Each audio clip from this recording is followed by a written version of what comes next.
Thank you, Maria. Okay, I am calling to order the Finance Committee meeting on Thursday, February 10th. And I will jump right into the script. Public participation guidelines. Members of the public wishing to participate in the meeting must use their full name for Zoom access. If full names are not used, people will not be allowed to participate in the discussion. The town reserves the right to remove any member of the public from the meeting who doesn't use a full name or acts inappropriately. As a preliminary matter, this is Denise Cronow, Chair of the Town of Nantucket's Finance Committee. Permit me to confirm that all members and persons anticipated on the agenda are present and can hear me. Members, when I call your name, please respond in the affirmative, starting with Peter Schaefer. Aye. Joe. Aye. Jill. Aye. Chris. Aye. Stephen. We're approving the agenda? No, I'm just making sure you're here. Oh, yes, I'm present. But thank staff, when I call your name, please respond in the affirmative, and I will start with Maria. Here. Libby. Here. Brian. Present. Ken. Here. David. Here. Thank you. Rick. Yep. Thank Here. you. Tucker. Here. Jeff. Present. Greg. Here. Roberto. Here. Karen. Here. Terry. I know you're here, Terry. Okay, good afternoon. This open meeting of the Finance Committee is being conducted remotely pursuant to Chapter 20 of the Acts of 2021. Ensuring public access does not ensure public participation unless such participation is required by law. This meeting will feature public comment. For this meeting, the Finance Committee is convening via video conference via the Zoom app as posted on the town's website, identifying how the public may join. Please note that this meeting is being recorded and that all attendees are participating by video conference. Accordingly, please be aware that other folks may be able to see you and to take care not to screen share your computer. Anything that you broadcast may be captured by the recording. All supporting materials that have been provided to members of this body are available on the town's website. As we turn to the first item on the agenda, I will cover some ground rules for effective and clear conduct of our business and to ensure accurate meeting minutes. I'll introduce each speaker on the agenda. After they speak, I will ask the members to provide any comments, questions, or motions. Please hold until your name is called. Don't forget to use your phone or computer when you're not speaking. And please remember to speak clearly and in a way that helps generate accurate minutes. And each vote taken in this meeting will be conducted by roll call vote. And, you know, my, again, admin issue of I'm a single dog parent. So I'm a single parent of a dog. So when my screen goes dark, Stephen will be chair. That's how that works. Because I still haven't trained Joey to say, no, wait till 6 o'clock, Joey, it's fine. So yeah, okay. I don't know why not, but I'm not a dog trainer. There we go. So with that, may I have approval of the agenda? Move approval of the agenda. Thank you. May I have a second? Second. Thank you. Roll call, Peter, Aye. Joe, Aye. Jill, Aye. Chris, Aye. Stephen, Aye. and I think that's it. And George is connecting. So George, I'm saying aye on your behalf, and Denise, aye. We have one change. We did approve the minutes from February 1st. However, we do have one change that needs to be made. So I am going to ask for a motion to reopen the approval of those minutes. So moved. Thank you. May I have a second? Second. All in favor, Peter, Aye. Joe, Aye. Jill, Aye. Chris, Aye. Stephen, Aye. Denise, aye. George is still connecting to audio. So Jill, would you make a motion with the change that you want to see on those minutes? Yes, so I'd say a motion to approve the minutes with my brief edit. Could you just tell the committee what your brief edit is and then? Yeah, she just asked, she had put down that I asked if the people on west of the airport, if they had to tie in, that really wasn't my question. My question was, are they paying to tie in and who's paying to tie in? We know the town paid to go into the road, but who's hooking them up individually? Thank you. So that Jill. was the edit she made. Thank you, Jill. Anyone second? Can we have a second for Jill's motion? Second. Thank you. So Peter, Aye. Joe, Aye. Jill, Aye. Chris, Aye. Stephen, Aye. Denise, I thank you. Any changes to the minutes from February 3rd? I did have her change one thing, Okay, because when we talked about institutional support related to Hillary Raport's article, I mentioned the government study committee. She just said it was a government committee. It was just a little broad. okay. Thank you, Jill. Okay, so with that amendment that will be made by Terry to the February 3rd minutes, are there any other changes? May I have a motion to approve with Jill's edit? Motion So to moved. approve with Jill's edit. May I have a second? Second. Thank you. Roll call, Peter, Aye. Joe, Aye. Jill, Aye. Chris, Aye. Stephen, Aye. Denise, I thank you. Okay. So now it is review and it's item number 6 on our agenda. Oh, I skipped over public comments, excuse me. So I'm looking for any person to raise their electronic hand if they want to make a public comment. Seeing none, I will close the public comment. And now we'll jump back to item number 6, review and discussion of the fiscal year 2023 general fund, enterprise fund, special revenue funds, operating budgets, and county budget. General fund is up first. So Brian, I will turn it to you, and then I'm sure it's you and Libby and all the folks that have joined our meeting today. Thank you. It is, and I think Maria will screen share, and we'll start with the in order on the agenda, Madam Chair. So we thank you for the opportunity to present, and town administration is the first one on the agenda.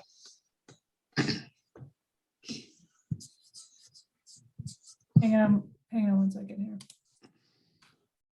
here.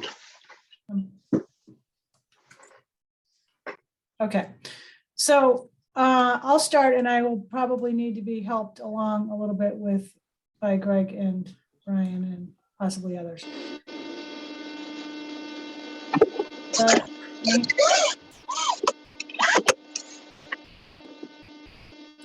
I guess everybody's gonna have to mute who's not talking. I don't quite know how you guys want us to go. Sorry, through this. sorry, Libby. Brooke, can you please mute? Yep.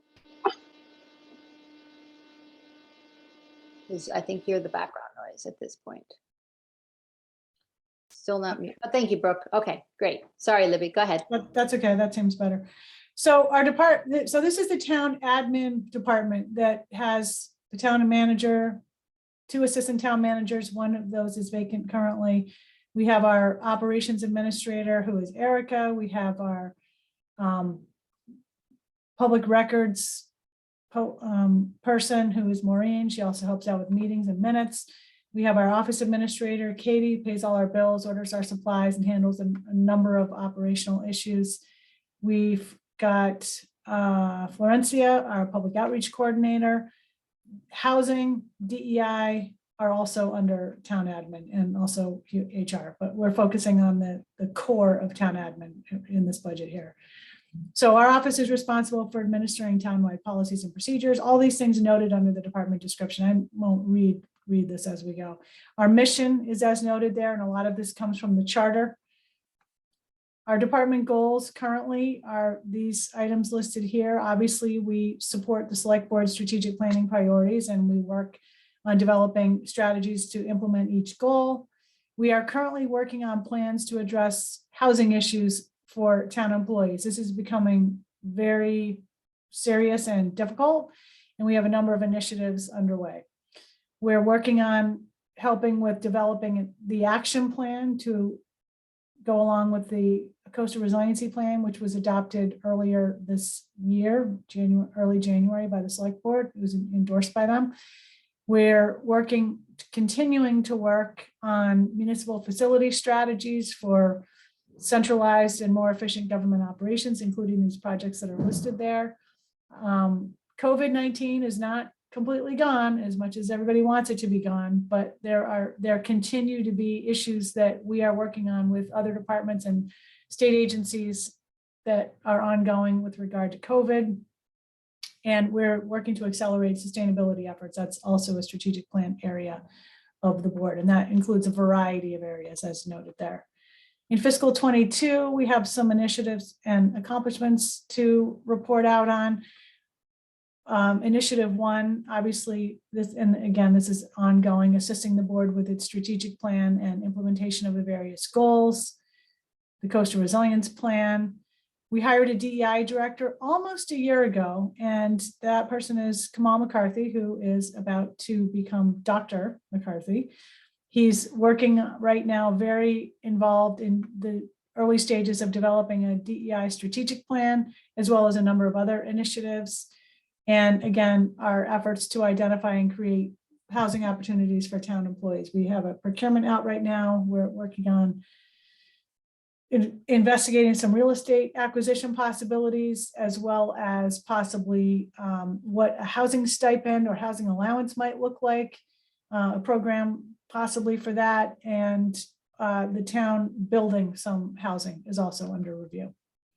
We have some priorities for going into fiscal 23. Obviously, the strategic plan continues to remain a high focus, as does the DEI strategic plan and the goals or programs or initiatives that might come under that.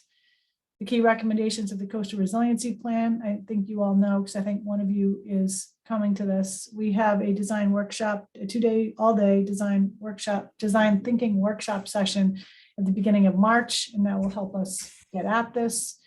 And we're working on, if our budget initiatives are approved, to hire a sustainability officer and a chief environmental health officer to accelerate initiatives, as I mentioned here. PFAS continues to be a very involved issue for town administration, and their COVID, again, continues to be an issue, as well as other public health matters and sustainability issues that are just going to be ongoing. And then again, housing.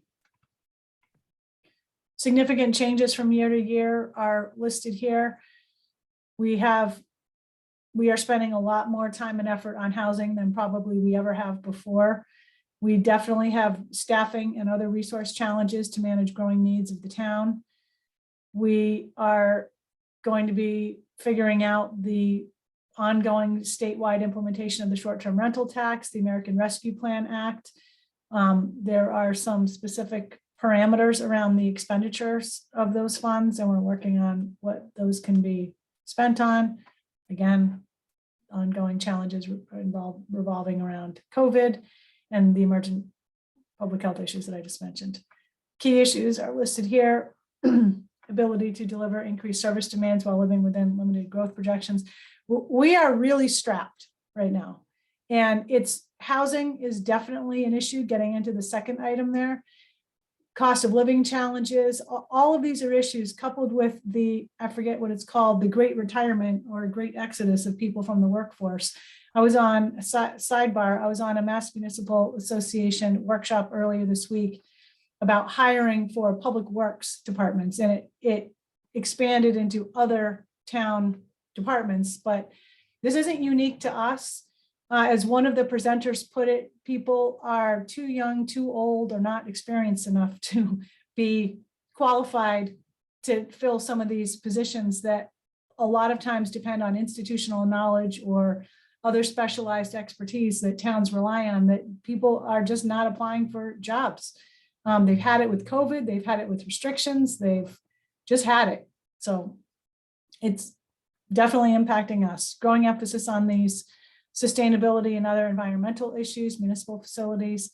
Our Island Home is taking quite a bit of time to address, and we have some emerging possible management options there.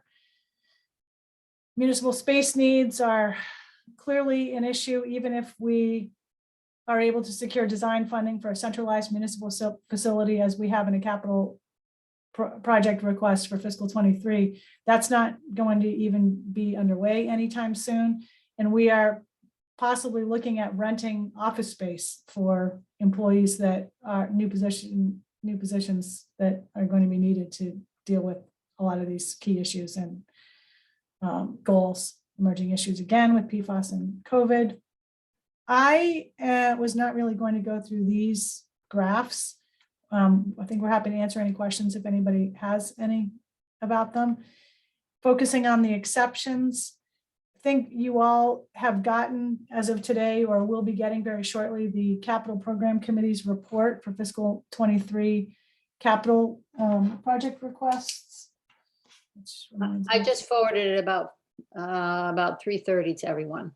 Okay, and that, by the way, is on the select board's agenda for next week to, Stephen will be giving Welch will be giving a presentation of it at the board's meeting next week. So we have these 10 items under that we have submitted for review. And actually, I think number 10, I'm not sure that made it.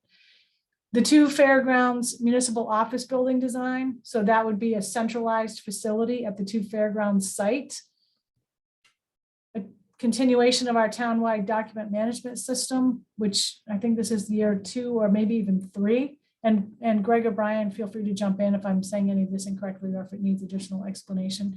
Seasonal employee housing design. This would be in the 246 Fairgrounds area back along Waite Drive, closer to the Old South Road end, I guess I would say. And we're talking now, there was a meeting this week with our architect about this. We're talking about not just seasonal employee housing, which is also a serious issue, but could we get 1 or 2 duplexes maybe in there for year-round town employees? So that's sort of dynamically proceeding. New senior center, feasibility and design at the current site. PFAS, groundwater soil investigation, that's sort of phase 2, I think, of an ongoing project. New vehicle for Parks and Rec manager, that really ought to be under Public Works, but we stuck it here at the beginning because it wasn't developed quite yet. A senior employee housing feasibility study. There's a lot of categories of town employees, and senior level employees simply are not going to want to live in housing that is crowded with lots of their own employees. So we need to look at potentially different options for them. Coastal resiliency planning. We don't quite know exactly what projects may arise here, but we know there are going to be projects. So this will help us with either planning or studies or leveraging grants or things like that. Baxter Road relocation planning. We have funding in place now for what is phase 1 of Baxter Road relocation. And this would be phase 2 to complete the steps toward a shovel-ready plan to relocate Baxter Road. And it's not just really obviously we're not picking it up and moving it, but it's not just relocating it back away from the bluff. That won't be feasible. It's going to have to be a series of roadway accesses to these homes coming from Baxter Road, Pulpus Road. It's going to be a variety of roadway sections. The island-wide underground wiring feasibility study, this sort of floats around from year to year, and it would theoretically help us understand how best to proceed with putting wires underground. And it gets complicated because it's not just electric, it's cable and telephone, and all of those operate independent of each other, whether people understand that or not. They all have individual conduit, they all have individual engineering. And we have a lot of times sewer, water, and stormwater conflicts. So it's not that easy to just put the wires underground, as sometimes is commonly said when we're doing a town project. We are working that type of planning more into town projects, but it takes a massive amount of lead time because the overhead utilities have to do their own engineering, and that can take quite a while. Or they look to the town to fund that. And if they don't have to put their wires underground for any particular reason of their own, then it's going to be up to us to do it. So, but I'm not sure this actually made it into the Capcom report. No, we actually pushed it out a year later. We Okay. decided to that we didn't have the capacity to undertake it right now. And that's another thing. Somebody needs to shepherd it along. Operational expenses, the Baxter Road relocation planning management. As Ken might be able to attest, and Jeff Carlson as well, the relocation of Baxter Road is taking a significant amount of time from myself, Ken, and others in town government. We really need to try to centralize this with a position, and we just don't have the capacity with the existing position. So we were looking to determine if we could hire a kind of a project manager for this. We're all sort of a team project manager right at the moment. Professional services increase. This is for, we don't necessarily have specifically identified professional services projects, but they pop up all the time. And we need to have the flexibility to be able to engage a specialized consultant for the particular things that either the board wants or some other group wants and convinces the board is necessary. The Nrta Commuter Shuttle, we funded this in last summer, right, Brian? And ultimately, this would really be in the town, the Nrta assessment to the town, but we wanted to be sure that we cover it for fiscal 23 because that assessment process tends to be a year behind.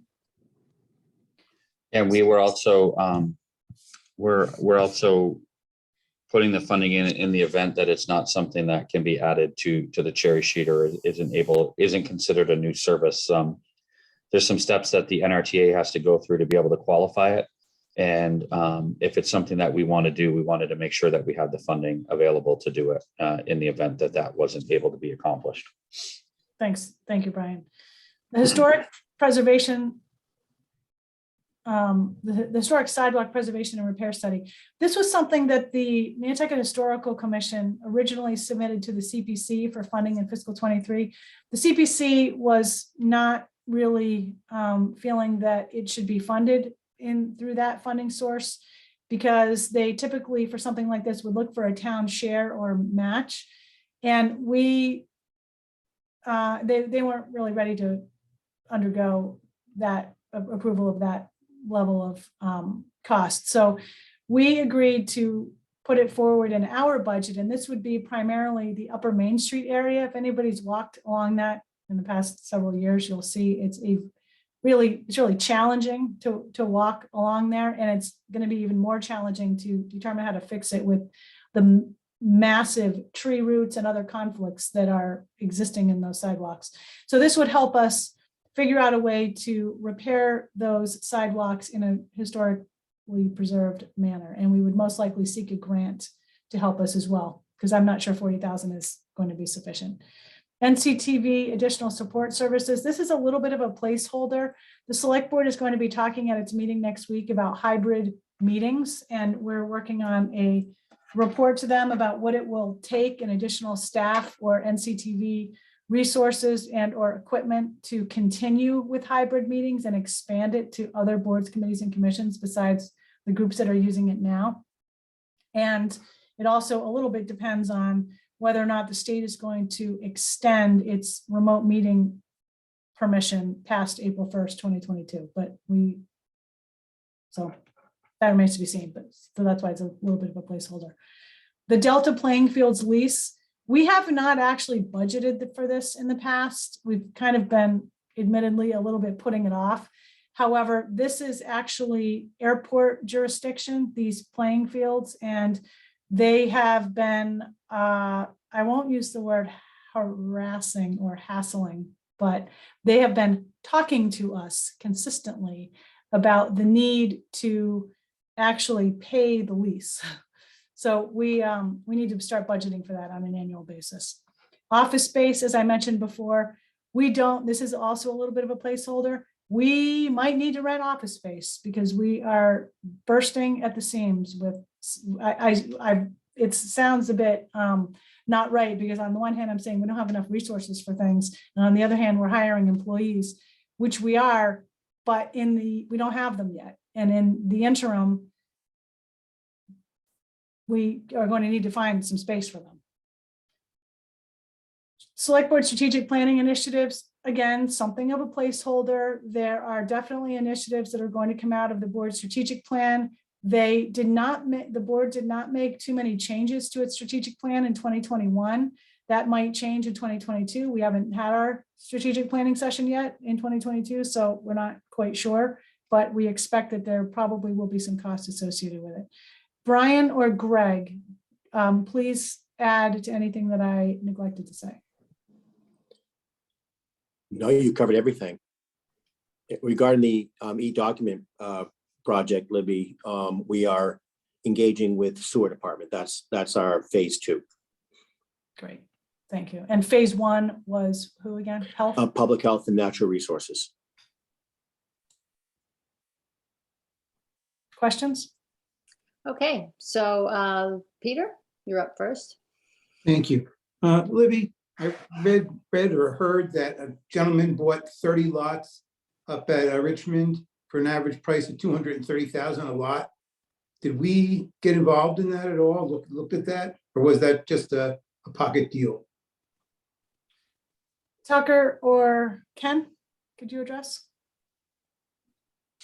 That was a private deal that was not offered to us. I cannot confirm whether that's the exact pricing. Okay, well, in the paper, you can just divide the lots by the number. Did we ever talk to Richmond about buying property there? We had some conversation with them in the past. Yes. Okay, because I mean, this guy's going to be able to he's putting up $2 million duplexes and $2 million houses. So it would have been, right down the alley of the senior housing that you were looking for. Peter, there is some restrictions with respect to it based on the permission that they have, and he has to have a fair number of affordable houses that he's going to have to market at below his costs in order to be able to do them. So that all of the details are not there, but it isn't as it appears as a really as much of a sweetheart deal as it might appear on the surface. Okay, thank you. Just one other thing, Libby, the rebuilding the senior center, I think the senior center committee was told that it wasn't possible because of the flooding. Has something been determined since then? I'm not aware that anybody said it's not possible because of flooding there. What the feasibility study would do is look at the feasibility of renovating the existing island home facility once that whole operation has been moved, or should it just be rebuilt there? And it would obviously need to have coastal resiliency measures. Okay, thank but you. It wouldn't be, it wouldn't be for living like it is now. So just to clarify to Peter's point, where it exists now, the Salt Marsh Center, that's not what you're studying. You're studying turning the Our Island Home site into the senior center site. Correct. I'm sorry if I misunderstood that. We are No, not. I don't know if you did. I could have misunderstood too, but I just wanted to make sure we were clear. We are definitely not looking at the current senior center site. Okay, that's what I was concerned about. Sorry. Thank you. Other questions from the Finance Committee? Joe? I'm not sure if this is for Libby or for Brian, but the design costs for Our Island Home, the 2 fairgrounds potential office space, have I missed something in the last couple of years? I mean, the multi-million-dollar cost for design work seemed to have just exploded, as opposed to back when we did the fire station and some of the other, municipal buildings that were done. Have these costs just, I don't know. I mean, one of them, was it $8 million for the Our Island Home project? Just seems like a gargantuan amount of money for design work. So the asks of $6 million for the municipal facility and the $8.5 million for the Ireland home facility is not strictly design. Statutorily, because of the size of these building projects, we would have to engage an owner's project manager first. So the cost is actually, and it's a cost all the way through construction phase of services as well. So it's not just the actual design. It's for OPM services, which we'd have to have design services and then construction management services after, should we have a bid and a successful town meeting and ballot vote to fund the actual construction of the facility. So that's not just for the architect to design the building. That's for the costs associated with all, for the majority of those projects. And are they a percentage of the It's presumed rough, yeah, cost of so the it's of the project? roughly, yeah, it's roughly about, for Ireland Home, it's typically about 12%, roughly, give or take a little bit, depending on the size and the scope of the ultimate ending point for the construction budget. But Island Home, given the complexities, we did add a little bit more to that just to make sure that we were covered, because that's a little bit more of a intense or complex design than designing a municipal office building. So for the municipal office building, we used a basis of about 50 million, which may be a little bit high. Hopefully it is. And for Ireland Home, I think we used around 60 million and then added a little bit of a buffer for design cost based on the expectation of the challenges to do that facility. Wow.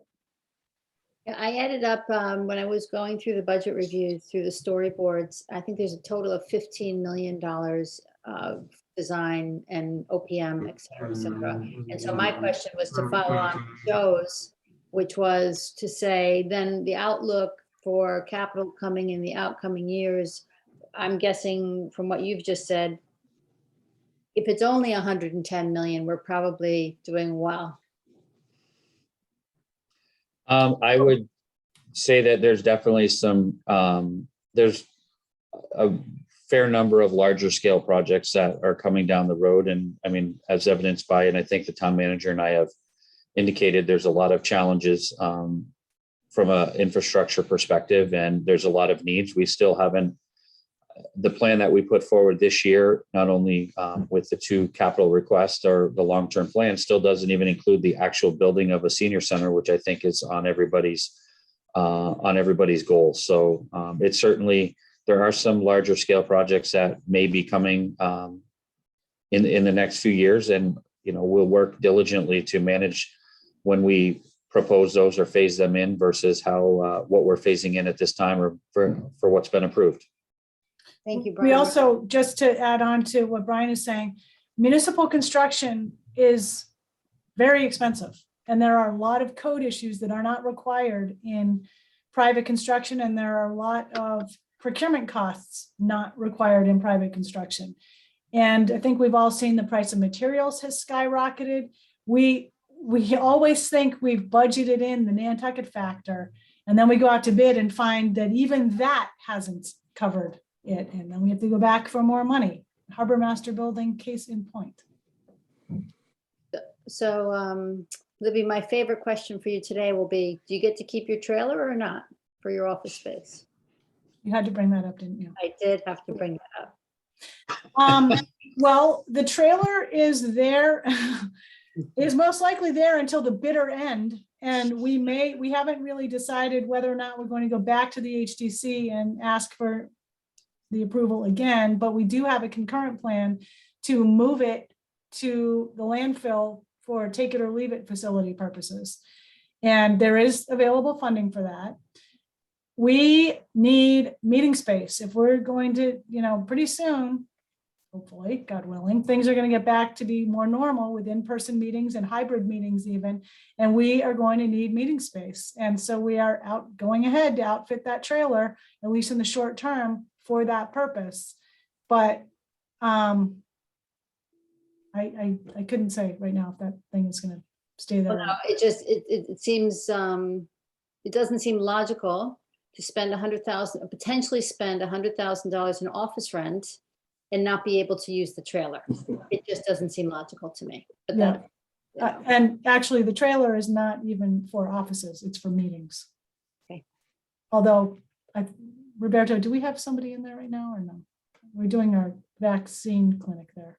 Mm-hmm. Yeah, we're doing just the clinics, but there's no people in there. Any other questions from the Finance Committee on this particular section? If not, we will move on to Finance. Thank you, Libby. Thank you, guys. Brian, you're muted. 2 years and you think I would remember, right? I think housing was next on the agenda, Madam Chair, if I'm correct. Is it? Okay. Yeah. Yes, it is housing. Sorry. Your finance is after housing. Okay, housing, please, Maria.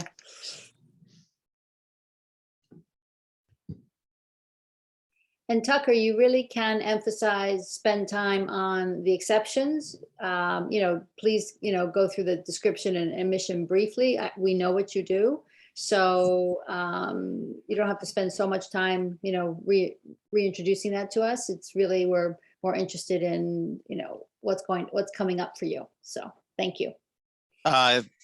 Thank you very much, Madam Chair. Yeah, so I think this is my first time at the rodeo here as far as this format goes. So please feel free to direct me. So I won't spend too much time on what we do. We're basically focused on addressing principally the year-round housing need and trying to ensure that we have a healthy and vibrant year-round community, and that the services functions that the community expects both seasonally and year-round to be able to be provided. So if we can move on to the next slide.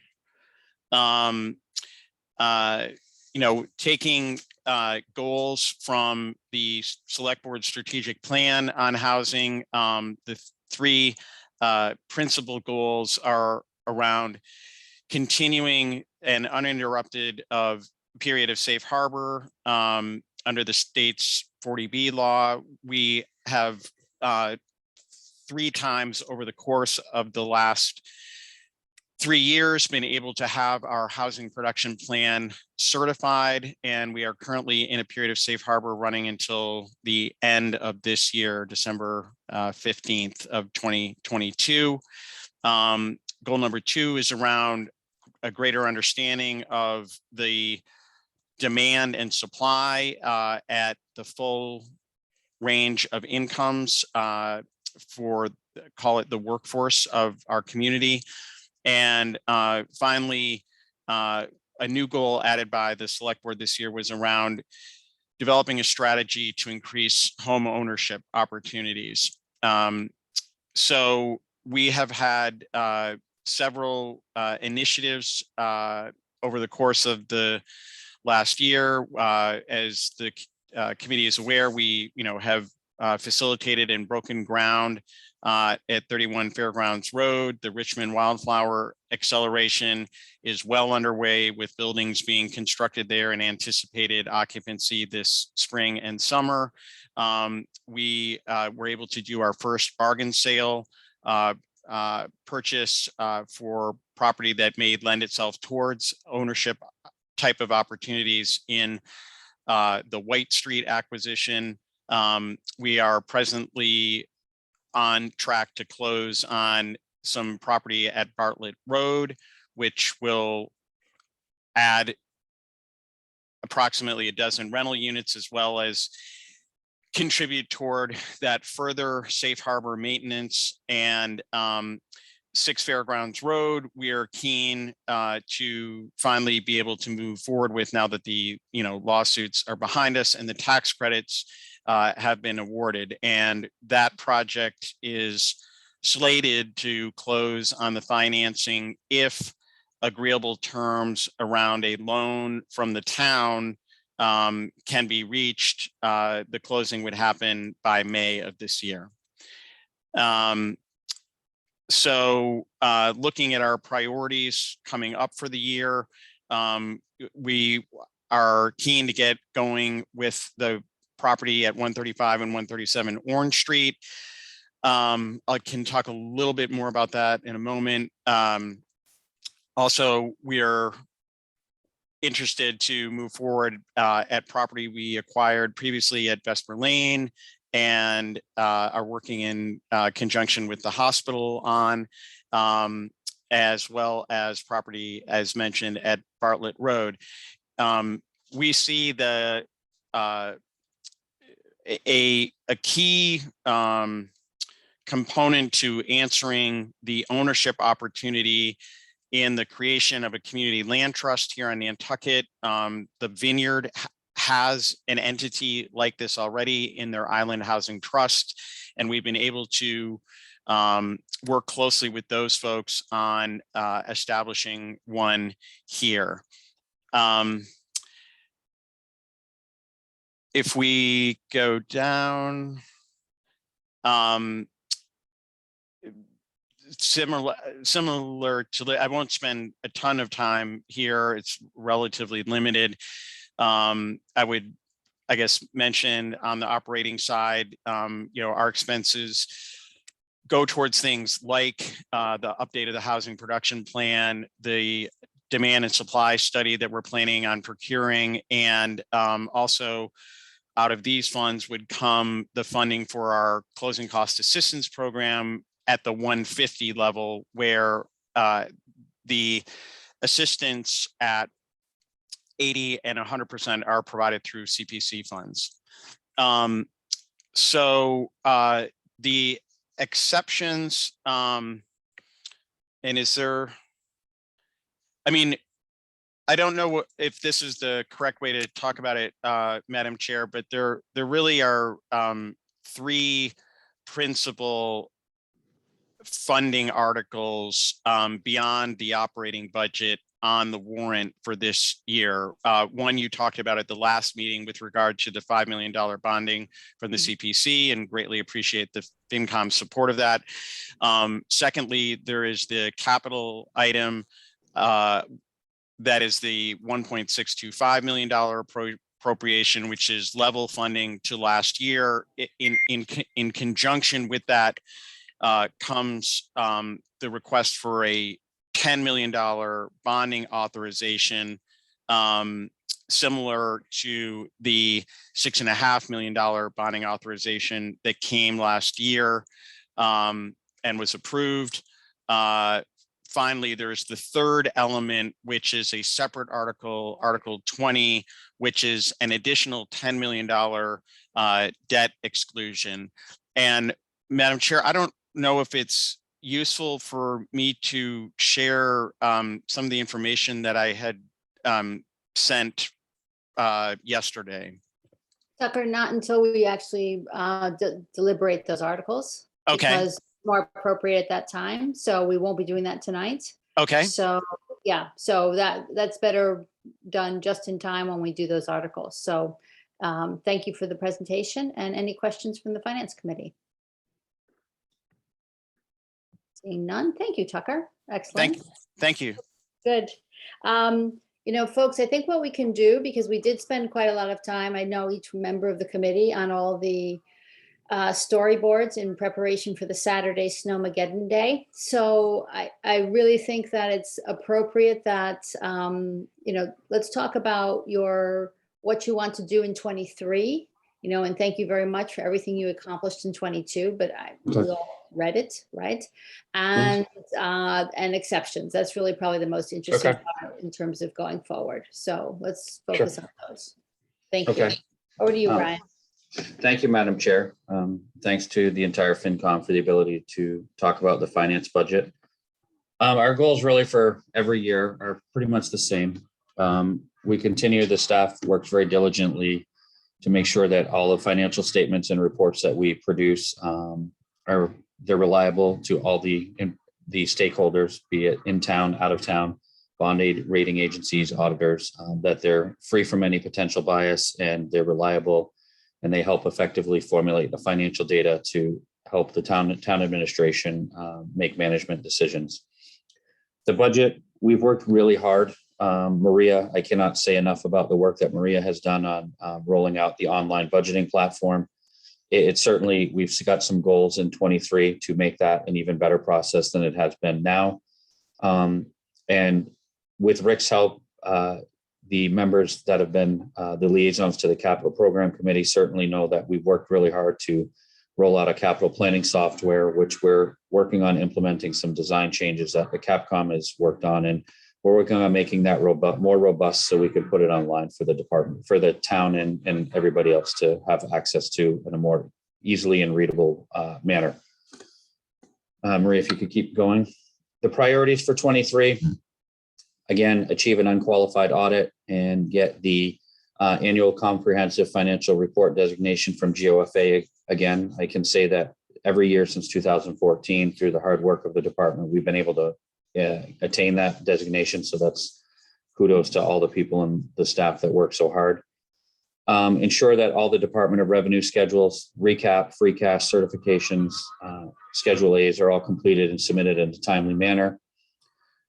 We certainly have a very big priority, being that much of the general fund revenue is generated from tax billings to issue and process and collect any town-related invoices in a timely manner, including real and personal property taxes and any other general invoices that we do. And this should go without saying, it should be probably priority one, but making sure that our payroll is timely and effectively managed for our staff is always a priority in every year for our staff. We're working internally on developing a strategic plan for the department, including succession planning. I am not going anywhere, but I think that it's prudent that we start looking at that as we move forward. I think it's a good thing for any organization to have. And as we build a more robust procurement office, we certainly want to continue to develop and deploy effective procurement and contract monitoring systems. And part of that initiative will be spoken about in the exceptions.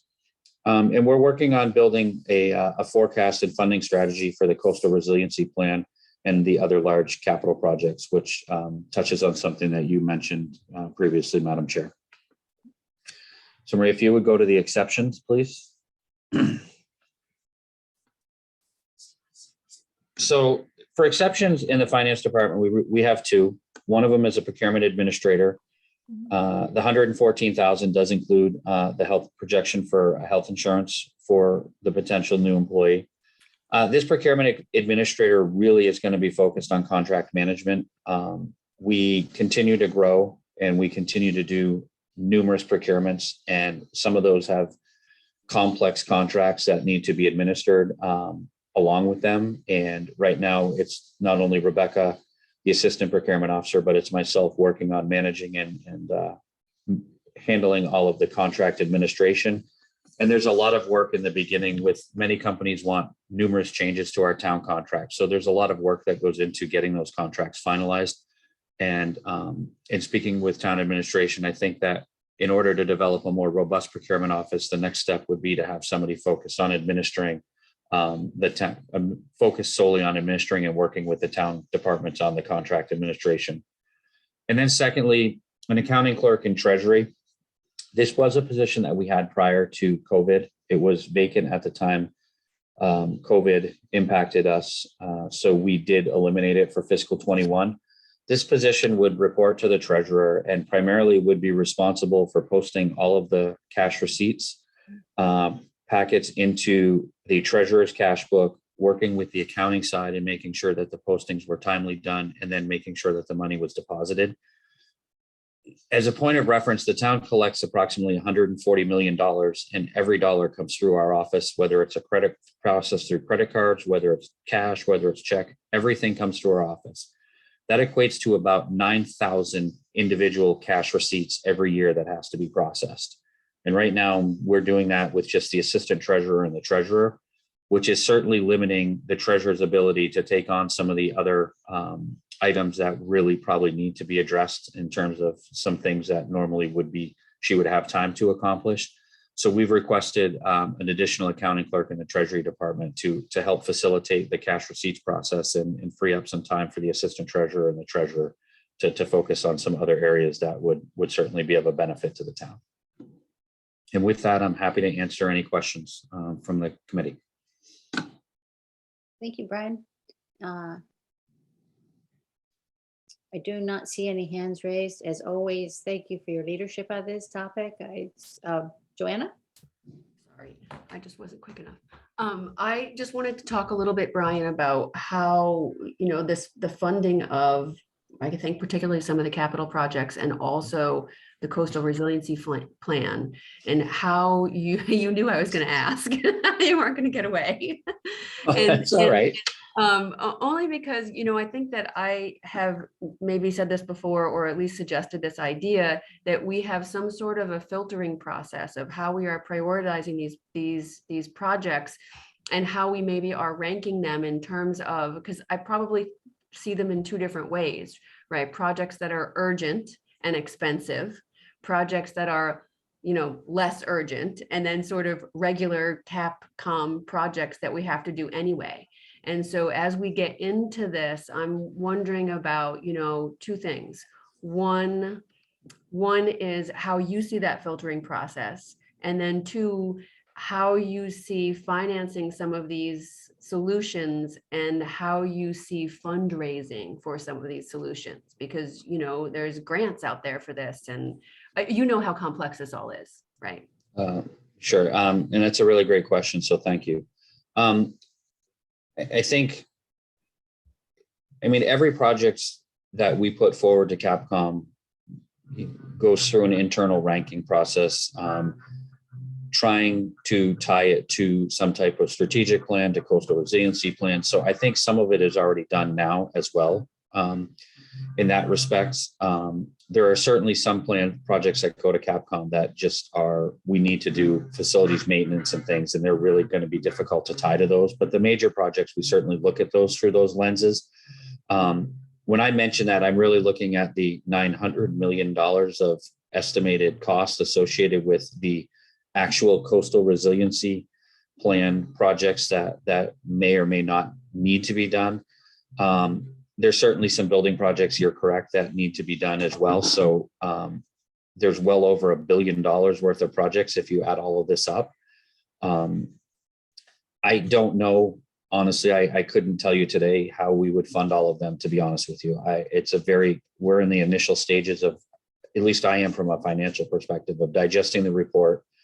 I think the next step for me is to work with town administration on looking at those projects in the coastal resiliency plan and identifying which ones do we have to do immediately and what do those look like. And then secondarily is which ones are further down the road. And I think if we're talking about grants, I can certainly tell you that I'm not the expert or the one to be writing grants requests for the town. That's far outside of my expertise. I think that without getting too deep into it, we may need to come to a recommendation that we have a grant writer that focuses on that. And that may be something as part of all this analysis that we do. I can tell you that we don't have the capacity to finance all of those projects on a town alone basis. So we are going to have to find either public-private partnerships or grants to do that if we want to continue to implement the rest of the capital plan that we have, which is maintaining the infrastructure that we have right now. So this is a very long process, and it's not one that I candidly have gotten very far into right now. It's something that is on the plate for the assistant finance director and I to start working on. So it's a long range plan that I think needs to have identified the short-term projects that we need to implement and we need to focus on, I think, is the first step. And the next phase falls into place in funding the remaining projects once we have an idea of what those look like. Does that answer your question? I mean, yes, I mean, probably as much as you're able to right now. I think I have, you know, maybe a couple of additional comments. I mean, one is, look, Brian, you're probably one of the smartest people I know, right? I appreciate Around that. this. It's true, Very nice. especially around these sort of municipal finance issues. And you and I had a conversation early on about what it would be like to finance $1 billion for these projects, which is near impossible, you know, maybe third world debt or something silly like that. It's very difficult. But I do think that you've touched upon something that probably should be considered sooner rather than later, which is including some sort of a grant writer in your personnel plan, especially for the finance department, because as these grants become available in this sort of coastal resiliency world, and as the federal government starts to get their, you know, their act together in terms of how they're going to start financing it, it would be better for us to be first in line than last in line. And I think that, you know, we as a town, I think have done a really very good job at getting ahead of coastal resiliency, and more so than other communities. And it would serve us well to stay in that position, because so much of this is going to affect us and it's so expensive.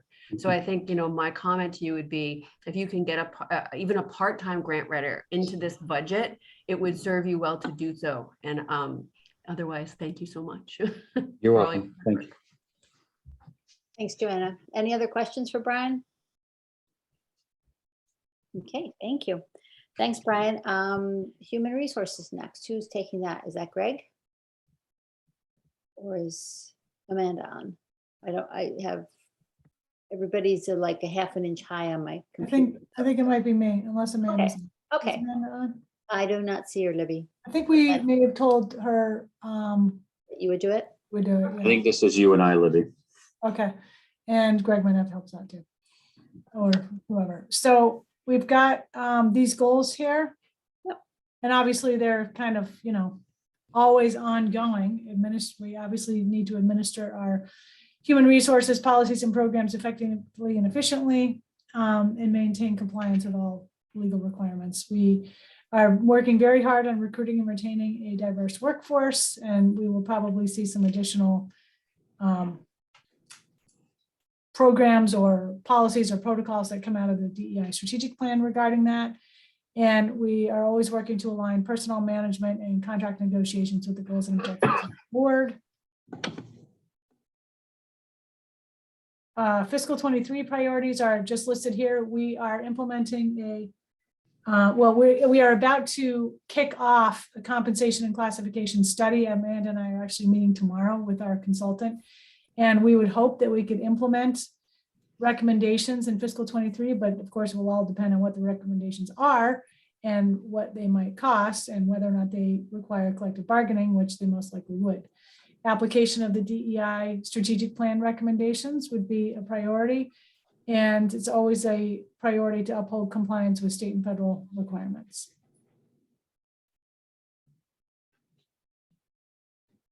We've got a couple of exceptions here. We are seeking an assistant human resources director. That number there includes benefits. And Amanda has done a very nice job laying out, and in fact, we have a prior report that I think supports this, the capacity of, there's a phrase for this, which is escaping my mind right now, but a number of employees per HR staff person. And as the largest employer in the town, we do not have enough staff people to maintain what our employees need.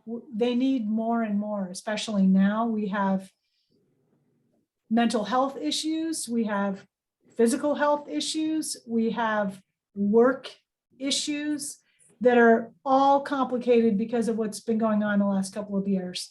Not just COVID, but racial justice, social justice, DEI, lots of national events that are impacting the workforce, never mind increasing complexity with state and federal regulations and requirements, benefit plans, collective bargaining negotiations. Municipal personnel management is much more complicated than in the private sector, even if the private sector has unions. Municipal bargaining, especially in Massachusetts, is complicated.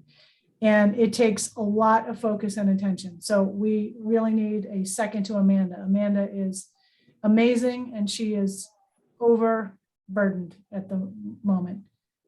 That's it. Thank you. Questions for Libby? You can go back and tell Amanda you did a good job, Libby. Karen, you're up next. Hi, everybody. Good afternoon.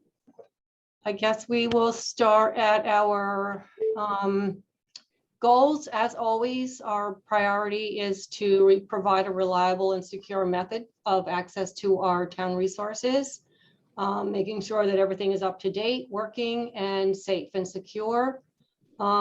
Excuse me, I don't know where that came from. Our second goal is to improve our cybersecurity landscape. As everybody knows, cyber attacks have been on the rise for the past several years, especially, and local town governments are an increasing target. I'll get a little bit more into that in my priorities. Goal 3 is to support our integrated town processes and improve our administrative efficiencies for our e-permitting system, Munis, and our GIS and records management systems. We also our aim to maintain and improve our network infrastructure, making sure that everything is working, that all of our departments are connected together and everybody can access the tools and services that they need to run the town government. Priority one is really cybersecurity. Like I had mentioned earlier, there has been an increase of cyber attacks on local governments, and they're much more targeted and sophisticated than they were in the past. They're harder to identify. And so we are increasing our monitoring and mitigation activities.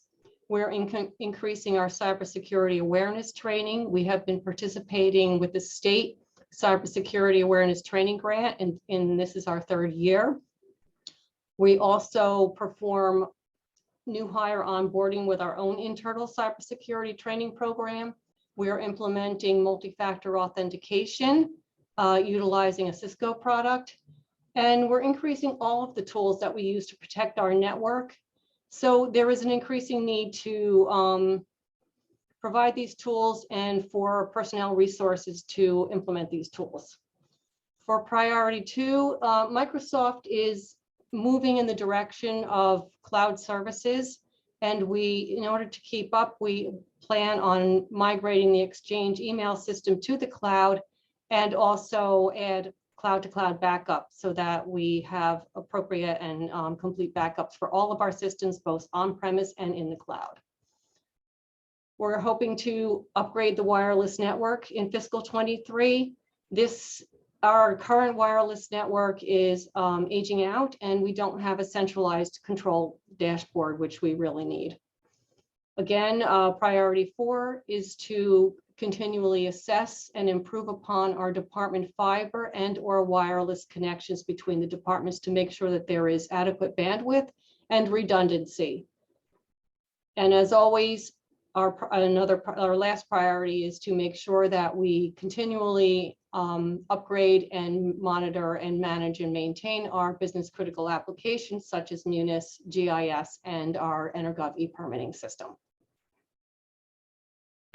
Excuse me. We are due to the cybersecurity threat landscape, I'm asking for an information technology security systems administrator for next year. This position will focus on monitoring the system, engaging in mitigation, and working with contractors in the event of an actual attack. They will also manage the cybersecurity awareness training program and general systems administration tasks. My staff right now, with the increase in service requirements and requests and how our network is growing and the increase in cybersecurity activities is just stretched very thin, and we really have a need for this additional position. For capital, the network infrastructure money is an annual recurring item for maintaining the network. Server virtualization is an every other year recurring item so that we can maintain our virtual server environment, which houses currently most of our on-premise servers. Replacing town computers is an annual expense. That's for all of our desktops and our laptops. The GIS imaging updates are every 5 years, and this is to update the GIS images, and it's a flyover of the island so that they update any changes that have been made since the last time. Replacing the wireless network, this is a new one-time expense request to upgrade, like I said, our aging out wireless network and put in place a system that has a centrally controlled dashboard, and also to begin to put into place the foundation for potential public wireless access in the town core. For operational expenses, multi-factor authentication services, that is the Cisco product that I mentioned that we are currently rolling out, and this is to cover any costs for implementation that we require of the vendor. Migrating the Exchange mail server to the cloud, this is the licensing and will be a recurring expense that is actually part of our existing Office 365 annual expenditure. So it'll become part of that. It'll all be one recurring expenditure. The multi-factor authentication licensing and hardware tokens is the licensing aspect of our Cisco Duo product. And this is a recurring cost. I put the hardware tokens in there to ensure that we have enough of these devices to make up for failure, potential loss by staff, and new staff coming in. Cybersecurity services, this is to engage a third-party vendor to help us with the monitoring and mitigation and potential recovery in the event of an actual attack, which we hope never happens.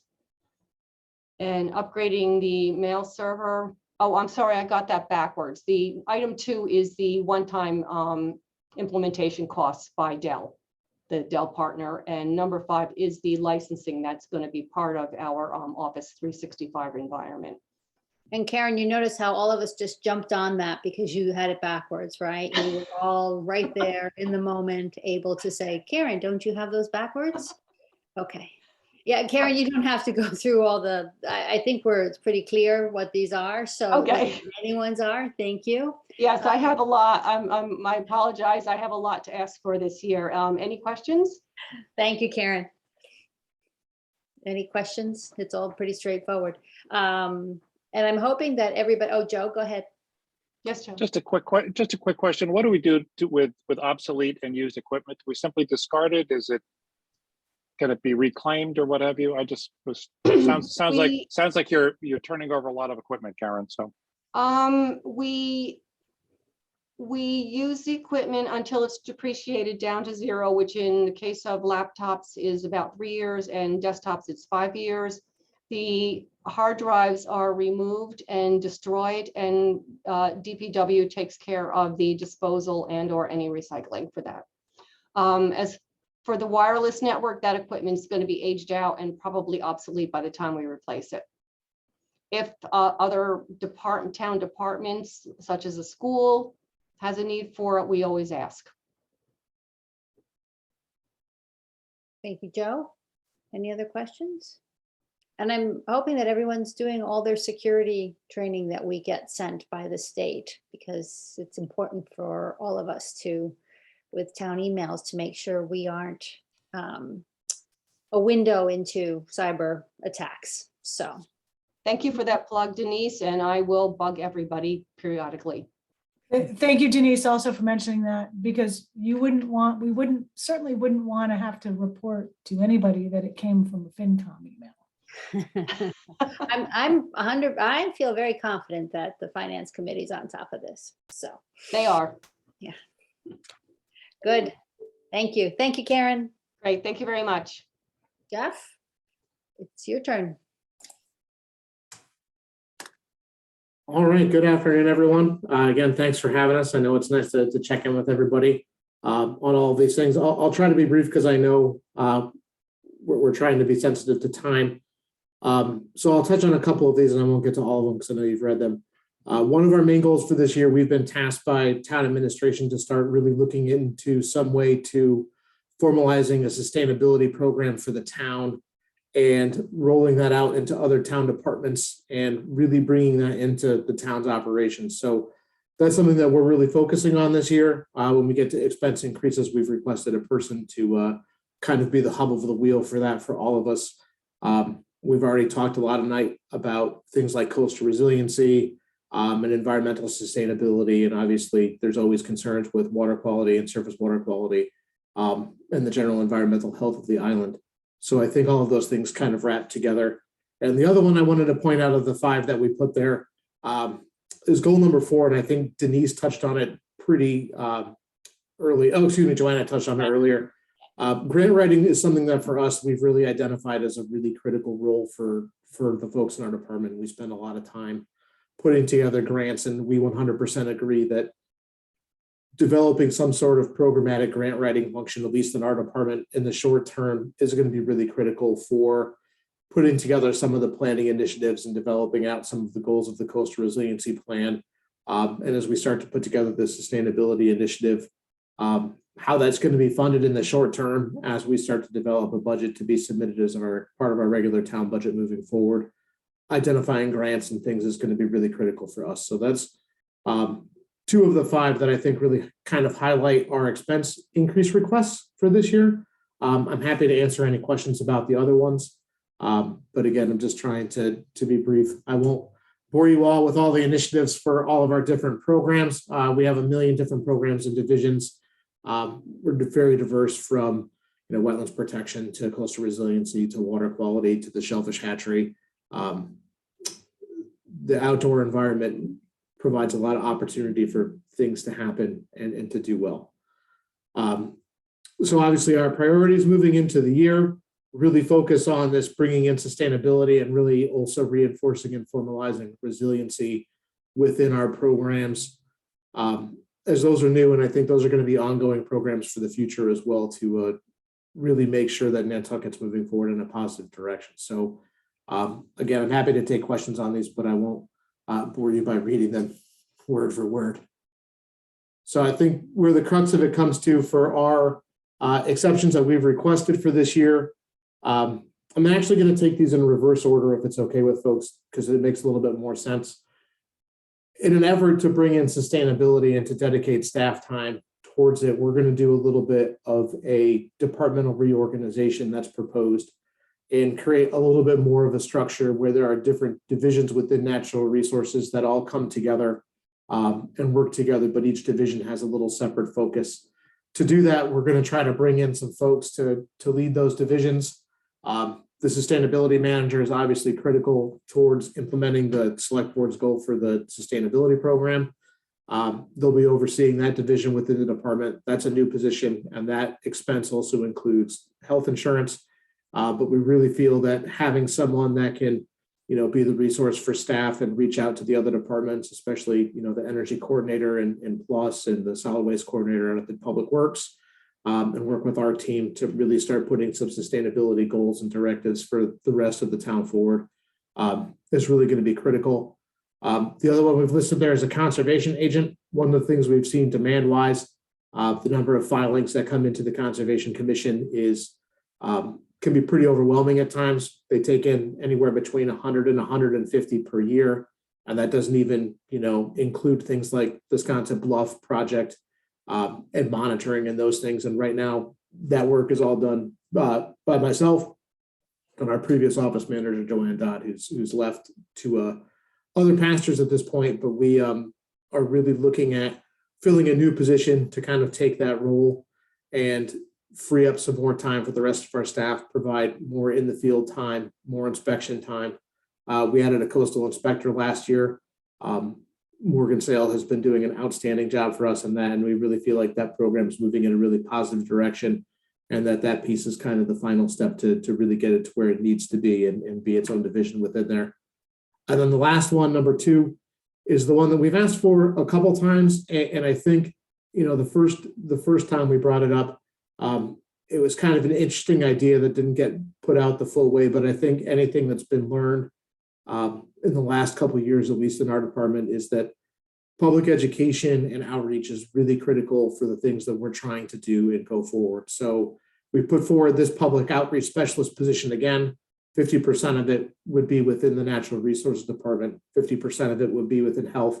But what we're really looking for is someone that comes to us with a background in the sciences that can understand, what Roberto may be talking about, or what our water quality specialist Thais may be talking about, and have at least a basic understanding, be able to put it into words that everyone can understand in a nice and pleasant way, and get the important information that we need to get out to people quickly and efficiently, and provide those to groups. We serve a really diverse range of people, from landscapers to homeowners. In health's case, I can't even imagine the reach that they have. But right now we're asking our core staff and our biologists and our inspectors and things to put those things together. And they're just not the quality that they need to be. And we really feel that a position like this will really take that kind of outreach to the next level for us and really make our programs more successful, and also provide consistency and things that we can use in grant applications for for graphics and presentation purposes to really try to, make our applications for funding in some cases stand out from others. So we really feel that that's an important position moving forward as well, and hope that people agree and think it's a worthwhile endeavor. And with that, I'm happy to guess I'll take any questions. Thank you, Jeff. Any questions for Jeff? I personally think that the outreach manager is essential. We just have to look back on our last few FinCom meetings and the discussion on fertilizer to understand that as people who live on Nantucket, there's just so many environmental topics that we're closer to than you would be maybe somewhere else, both physically and just in your day-to-day life. So I think the more education, the better off we're going to be. So I'm happy to see that in your budget personally. So thank you. And I'm sure Roberto can also make good use of the 50%. So you'll both be probably using 75% of that person. So you're going to have 150% of whoever that is.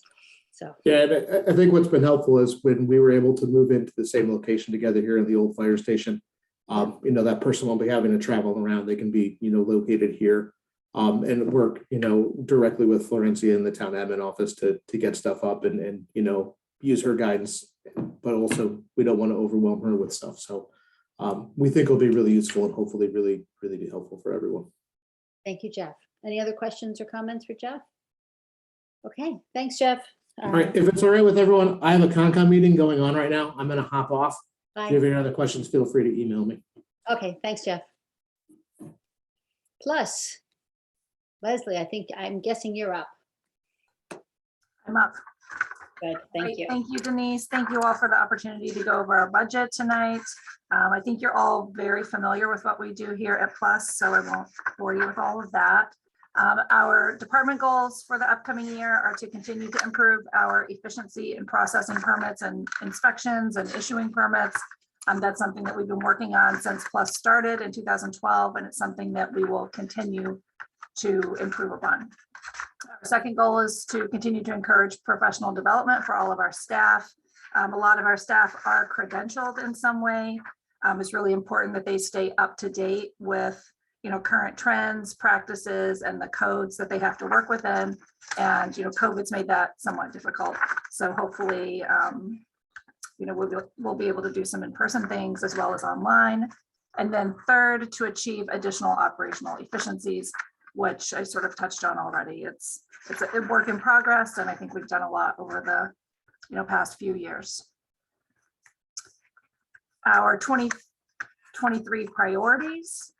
To continue with progress to update our master plan, and there's a funding request for that we'll talk about later. To fill the transportation program manager and/or the transportation planner. I'm happy to report that we just filled the transportation program manager position. It's been a long time, and that's a position that we really need to move forward with a lot of important projects for the town. And then priority number 3, advance the update of the HDC historic surveys. There's a funding request for that, which I'll talk about in a minute.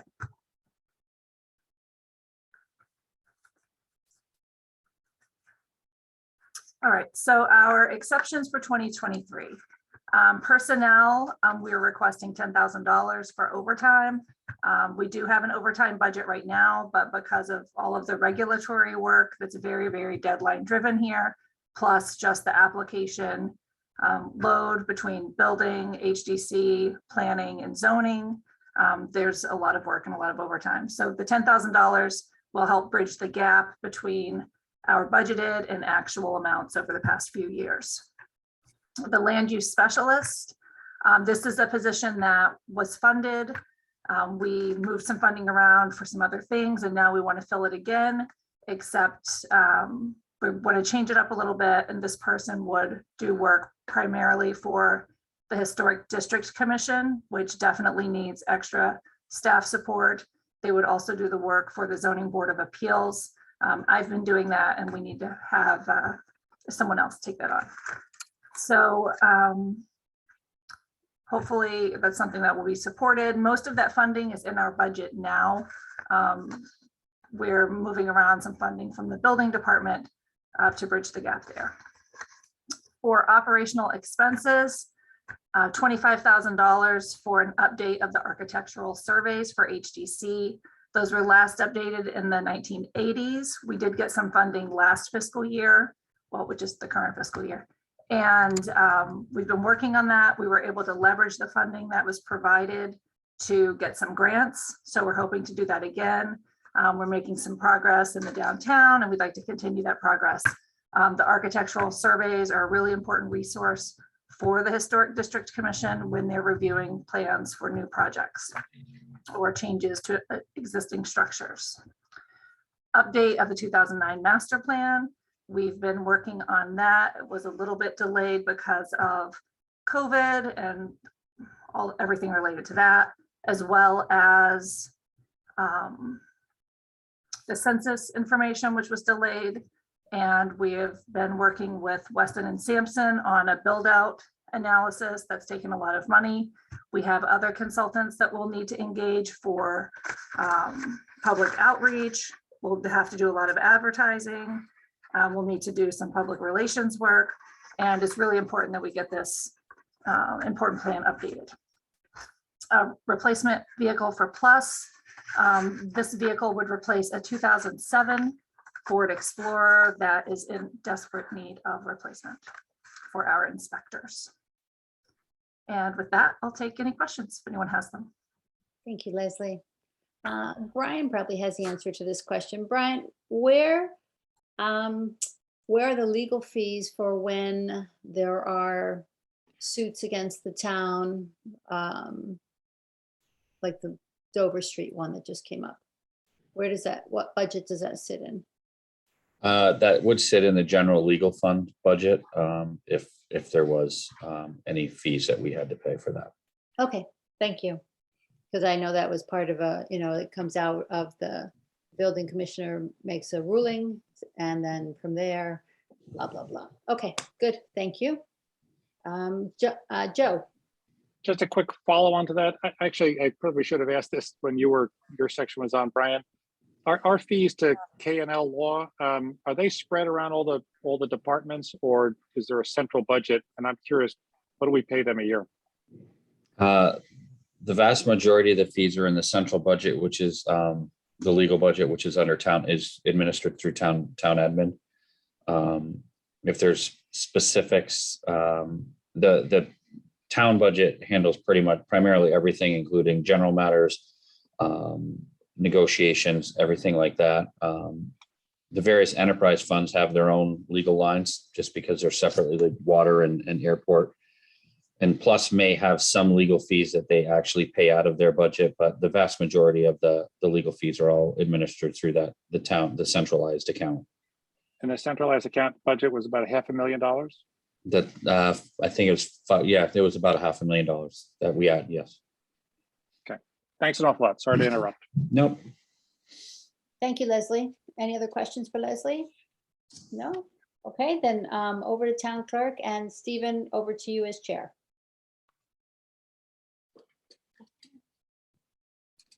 Hi, good evening, everyone.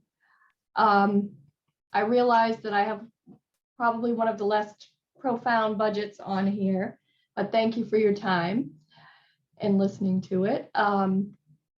The goals for this year, for next year, I should say, are really to continue to provide access to our Laserfiche public archive, which is linked to on the website.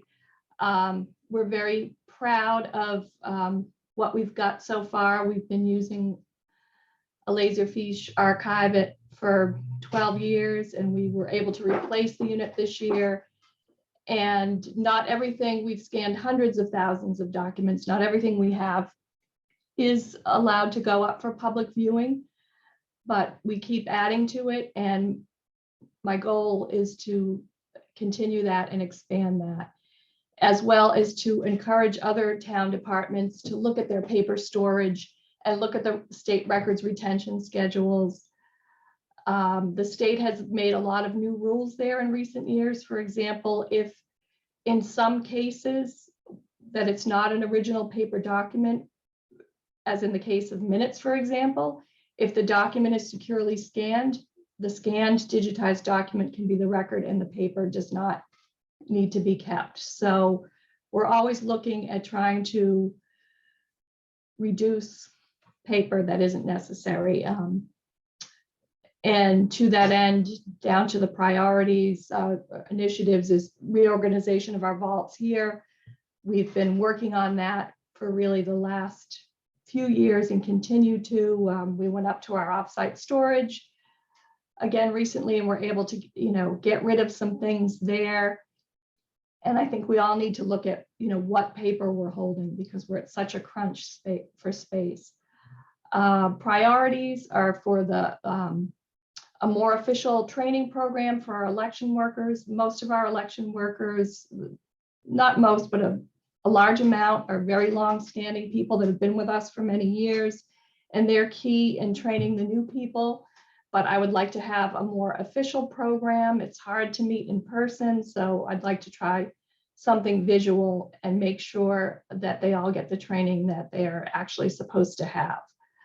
I don't have any particular exceptions in the budget this year. The significant changes are just planning for the 2022 elections, and the full Senate has not yet passed the Votes Act. It's in committee right now, so I can't really anticipate what they're going to do with things like early voting, which brought us so much extra expense for the mailed ballots during 2020 and the other different things we had to do for elections and town meetings that many of them, such as the outside town meeting, we all hope is a one-time deal, but other things such as vote by mail, I can't really plan for until they pass a final bill.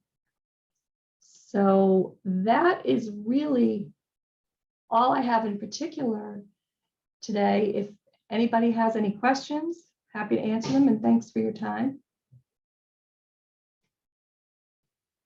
Does anyone have any questions? I know it was a hassle, Nancy, but I really like town meeting under the tent. I think most people did. I liked it too. I just didn't like planning it. No, of course with not. many other people, not just me. No, of Being course there, I not. liked a lot. It was a amazing accomplishment from everybody who was involved, I'll have to say. But it was nice being outdoors for the day. So Yeah, that definitely took a village. yeah. The Good. stress level was not something that Nancy and I can sustain. Oh, Libby, The weather is our massive fear. Yeah, well, Yeah. the day before you were right to be afraid. So yeah, good. Okay, thank you, Nancy. You're welcome. Good. Culture and tourism, Libby, I guess back to you and Brian. Yep. I can go through all this stuff. It's not really a whole lot different. They just have one expense increase request, which is increased funding for the fireworks contract, which is going up. Okay. My question is, how much do fireworks normally cost? I don't even know what fireworks cost. Oh, 150-ish. Okay. Is that about right? The previous contract was about 53,000. This has gone up to about 65,000 for the 20 minutes or 30 minutes, including the barge. So on an annualized basis, it's right around 200,000 for 3 years. Thank you, Brian. Any other questions for Libby on this or Brian? No, good. Okay. Health and Human Services. Good Roberto. evening. Good evening. How's everyone doing? So, am I supposed to share my screen? Okay. Maria will do Just it. checking. That's okay. Maria will do it. Roberto. Thank you, Maria. So real quick, public health is usually split between two branches of study. One is environmental health, one is community health. So as a department as a whole, with now that we have merged human services into us, we're able to create that dichotomy. With environmental health responses, which you see in goal 1, our big parts that are popping out are PFAS and the environmental health programs, which is everything from inspections to permitting. We have a lot of inspection programs, including housing, pools, foods, septics, lodging, tobacco, wells, whole 9 yards, plus all the permits. And then community health programs, which you'll see in goal 2, and I'll get into these a little bit deeper with the 2 asks. In community health programs, these are everything from epidemiology, as infectious disease, like we've been living in the last 2 years with COVID, all the way through to substance abuse issues and homelessness and things like that. So Jericho's been working really strong to build up that robust side. So really quick, with our priorities, obviously right now, COVID is still in the forefront, even though it's starting to subside, knock on wood. Hopefully it starts getting better, it stays better, but it is still in the forefront of our minds. So one of the good things that had come out of it is that we have now had a spotlight on what public health actually does. And through that, we were able to secure a few grants from the state. One of them is a $300,000 grant that we're sharing with Martha's Vineyard that covers some behavioral health epidemiology, some vector-borne illnesses, which is our tick expert, things like that. And then also food auditing, which helps standardize inspection style across all the inspectors. And we're also we're in the process of looking at a grant for to help some capacity building with infectious disease issues on the island. So that would be working together with the hospital and health imperatives on providing services across the island and the VNA. With the second priority that you're seeing is just the environmental protection regulations. We've had a lot of conversation about fertilizer. In the event that the town meeting articles do not pass, or the state legislature doesn't pass the ban, we still need to update all the regulations. So fertilizer is a big one. PFAS is another one that's going to be moving forward. As we go forward, regulations for drinking waters and things are in the works. So thank you, Maria. And then real quick, the 3 asks that we have, the Chief Environmental Health Officer is actually a position that we already had. It is Artel Crowley. He was the Deputy Director of the Health Department at the time.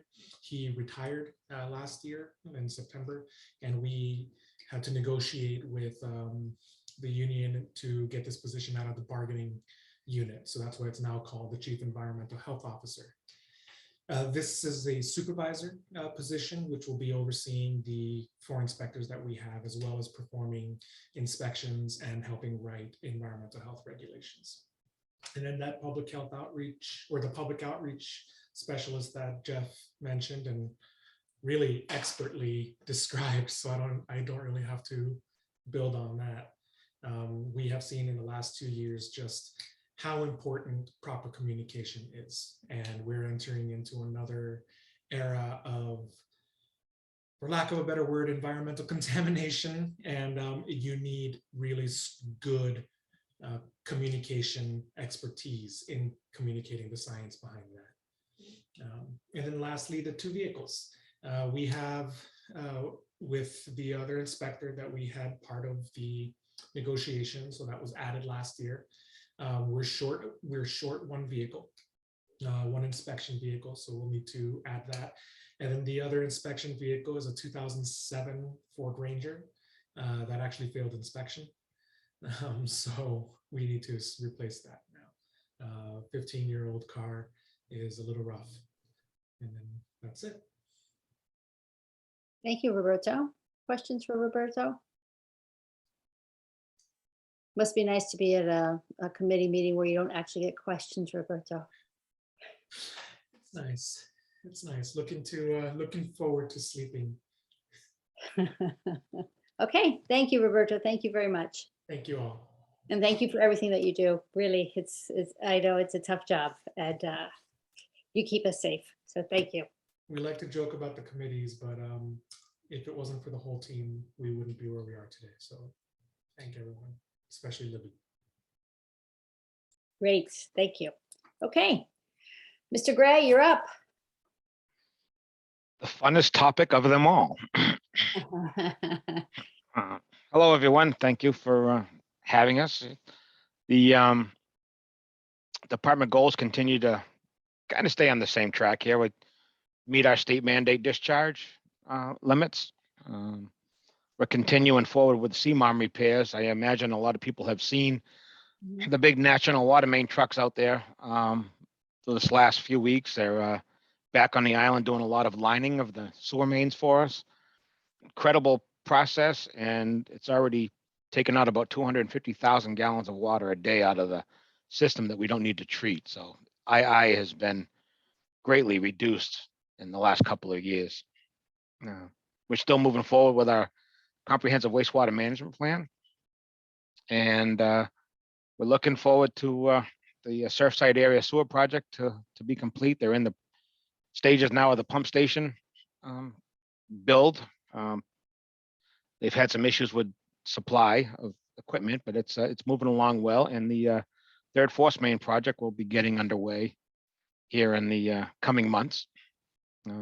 Other goals, which is a new one for us, but it's something that we're really excited about, is taking the lead on the Children's Beach stormwater. We're going to have a CMOM assessment performed as we did with the sewers, so that we actually know what's in the ground, what condition it's in, what needs to be done before we go into any kind of designs for pump stations or repairs or whatever.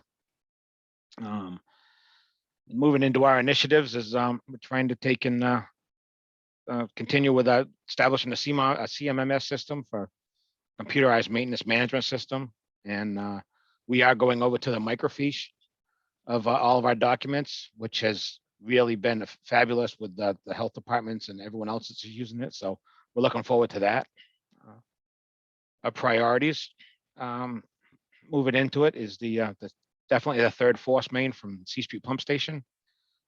Priority 2, which seems to be on a lot of people's list, is the Baxter Road utility relocation planning.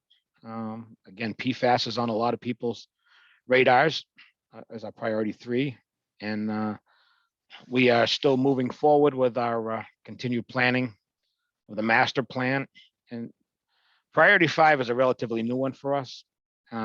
We did just have the survey completed. We did just receive the completed survey, and it's been in 1 year's time, we lost between 25 and 30 feet of frontage out front. So that was kind of shocking to actually see on paperwork. Not much on the significant changes or anything like that. We go down into the exceptions as it shows. The only thing that I was actually looking to continue with a couple of these things was some capital items haven't really changed much. We're still trying to take and maintain a lot of the same items. Our operational expenses,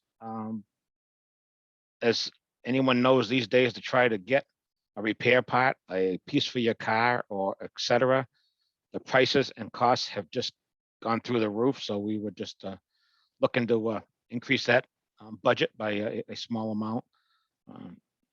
Wastewater chemicals is our biggest ask, and it has been incredibly difficult to get the chemicals that we need to be able to maintain our membranes, which is the biggest piece of our process here.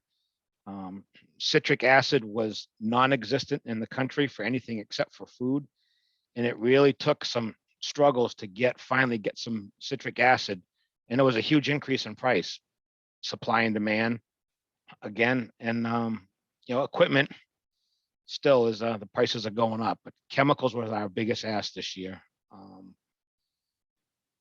just because of the demand around the whole world. That's kind of quick and easy. If anybody has any questions, I'd be glad to answer them. And but I do appreciate everyone's time. So. Thank you, David. Jill? I really only had one, David. Thank you so much. It was all pretty clear. But I did notice on the budget that the insurance had gone up. I know that's not healthcare, but the insurance, maybe it's a question for Brian, but the insurance had gone from like 122 to 223. Is that because the additional buildings or I wasn't sure. You're muted, Brian. Twice in one meeting. My apologies, Madam Chair. That's okay. It most likely, if it's in the non-insurance, it is because of any changes to the buildings and increased risk that we have at the facility. So yes, that would be, and we're facing that across the board, across all entities in the town. It's our insurance is becoming a little bit more expensive and more difficult to procure, given what they perceive to be the challenges with insuring an island. Thank you, Jill. Joe, did you have anything? And then Chris, I'll come to you.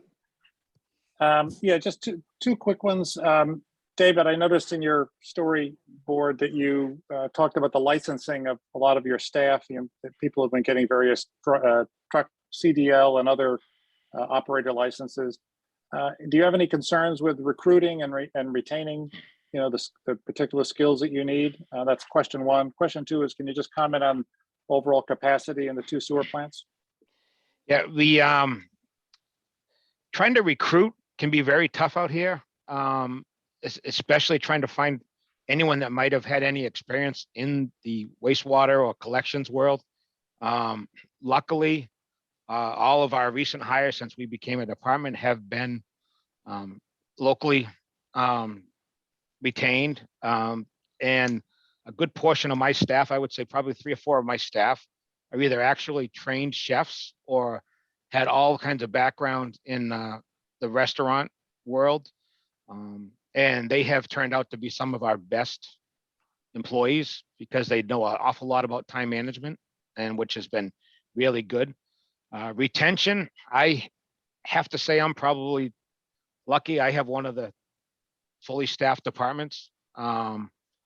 Every now and then someone is either going to retire or move on to something else. There's been trying to compete with some of the private individuals has been tough, but when you sit down and talk to the employees and try to explain to them about benefits, we seem to be able to sway them a little bit. But they want to go make the mighty dollar at $40 or $45 cash an hour, but the benefits don't line up. So I've been pretty lucky. I really have.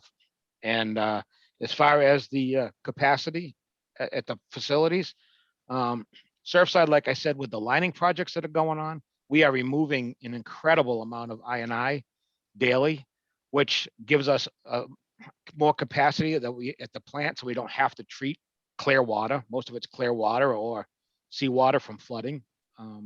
Sconset, we did see quite a bump out there during the peak of COVID. But this year we're seeing back to our normal winter flows of 8,000 to 11,000 gallons a day. So the COVID people that stayed for the last year and a half or so have now seemed to have moved on and are doing the same winter, summer kind of thing. The only thing as far as capacity is, like I said, is trying to get materials for repairs or chemicals. Great. Thanks, David. Thanks, you. Joe. Chris, you had your hand up? Yeah, I did. Thanks. Hey, David. How's your erosion situation over on South Shore Road? We lost 20 to 30 feet in the last year out front. We had a survey performed January 16th of 21, and we just had one performed a couple of weeks ago. And I didn't have the map when this handout was submitted, but it's been pretty significant. And in the 14 years I've been out here, I've never seen it. And I think one of the issues that I seem to be leaning towards is the rip. That anyone who grew up here, the rip that used to be straight off of Fisherman's or right down the end of South Shore Road is now out front of us. It's completely changed its location. But the Sconset Beach, on the other hand, on front of those beds, they measured it the other day, and it's 195 feet. It's building in Sconset. So maybe it's all the sand getting dumped over Baxter Road. I don't know, but it's So building you, quite a bit. you over have there. to drive over there and truck it back? I mean, do you have a mitigation situation coming up? You're gonna have to deal with? We are taking and working very closely with Vince from the on coastal resiliency, and we have reached out with the DEP director, and we're expecting to speak with them in the coming weeks or so to find out what our next steps were going to be. Right now, it's 171 feet from the edge of the bank to the closest bed, about 140 feet to the fence. So it's getting very alarming, but and it's got to do with the southeast and southwest winter storms. We never had southeast and south winter storms. You know, the whole time I grew up, it was always northeast or north, but that's one of our biggest challenges. But we do have thoughts and planning on how we're going to take, and if we lose the 3 closest beds, we do have area to build new beds inside the fence line. Okay, that's what I was curious about. Thank you. Thank you, Chris. And David, it's excellent how many of your team keeps their certifications to keep moving up the levels. I think it's really impressive every year when you share with us the number of new certificates that they've gotten and what they've achieved. So really congratulations to you and your team for their continuing education. It's real and getting their new certification levels. So congratulations on that. I am extremely proud of the whole crew, and it's just been amazing. We actually have our engineer that's on staff is actually a retired school teacher. So he actually has been able to help a lot of the staff with some of the math stuff and whatnot. But it's been really good, and they are go-getters. They really are. Congratulations. Excellent. Thank Good. you. Any other questions for David? Well, thanks for toughing this out through the whole thing, David. It's okay. nice to see you. And okay, now we're on to, I guess, Brian, you'll do the county, and then that'll wrap it for today. Good night, everyone. Thank you. Thank you. Thank you, David.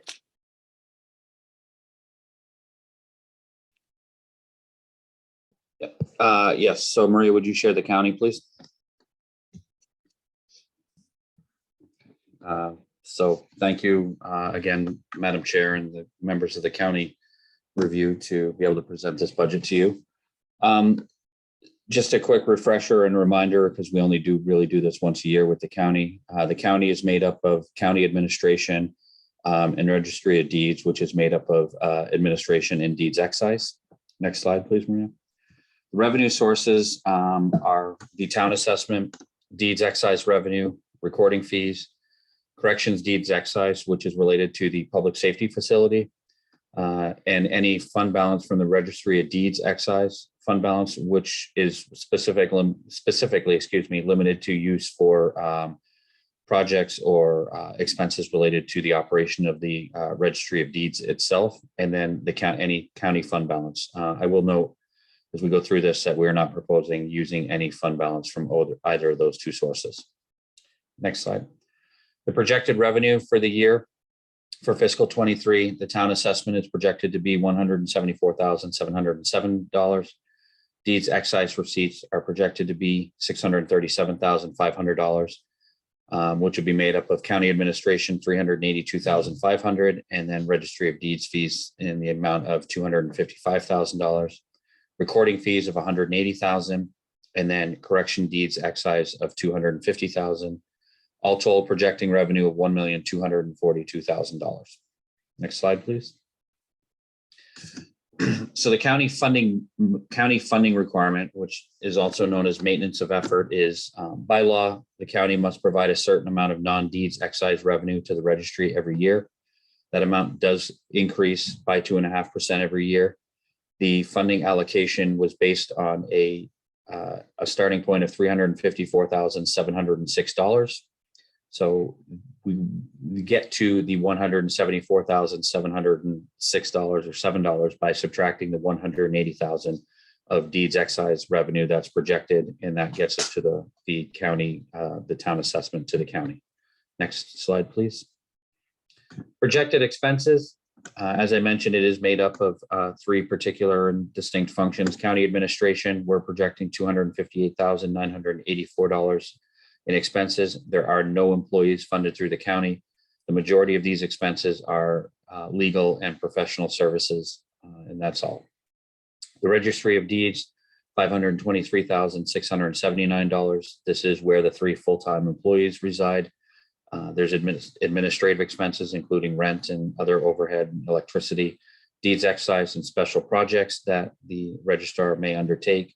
And then $250,000, which is paid directly for the debt to the public safety facility. Total projected expenses of $1,032,663. Next slide, please.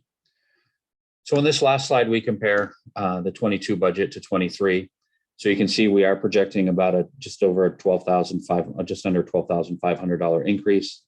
As I did mention, there's no projected increase for county administration. Majority of the increase, actually all of the increase, is really related and centered in Registry of Deeds, and it's related to payroll. Majority of it is payroll. There's a small increase in some operating expenses, but the majority of the increase for the year is related to payroll.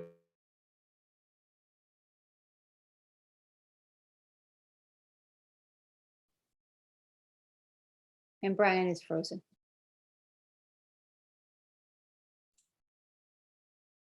Brian is frozen.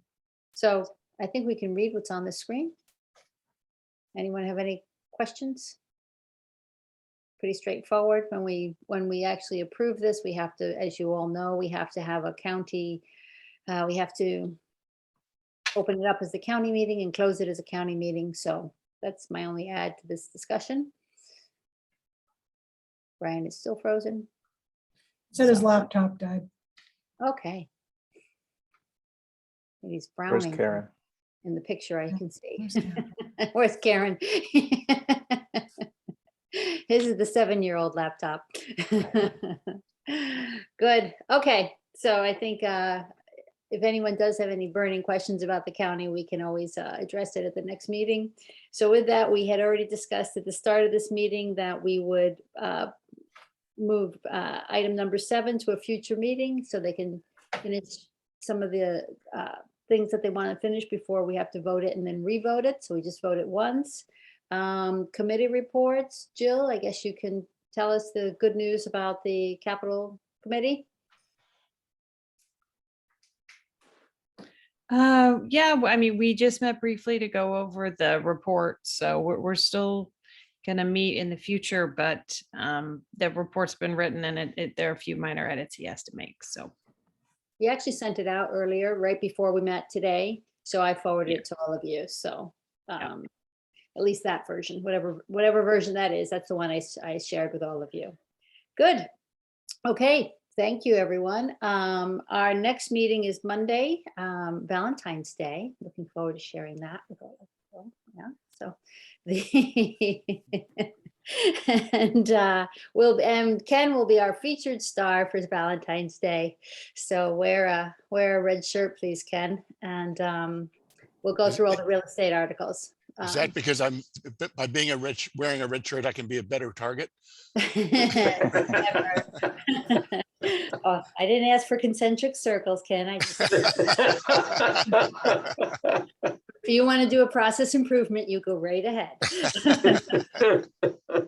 Okay. Is there any other business? So just to refresh everybody's memory, Monday's real estate, Tuesday's planning, and then we have some articles and I think a couple left housekeeping things for the 17th. Maria, I think you can write. So we have 3 meetings next week, but I think they should all be within the 2-hour time frame, would be my expectation. Good. Any other business from the committee? Because otherwise I'll ask for a motion to adjourn. Motion to adjourn. Thank you. Second. Thank you, George. Okay, Peter. Okay, Joe. Aye. Aye. Stephen. Aye. Jill. Aye. Chris. Aye. And Libby, good work on the budget with all of your staff. I know it takes a lot every year and it's a very clear presentation. The storyboards work great. I personally like focusing on the exceptions. I think this is a good format for us, and many thanks to you and all of your team that worked so hard to get this in front of us. So much appreciated.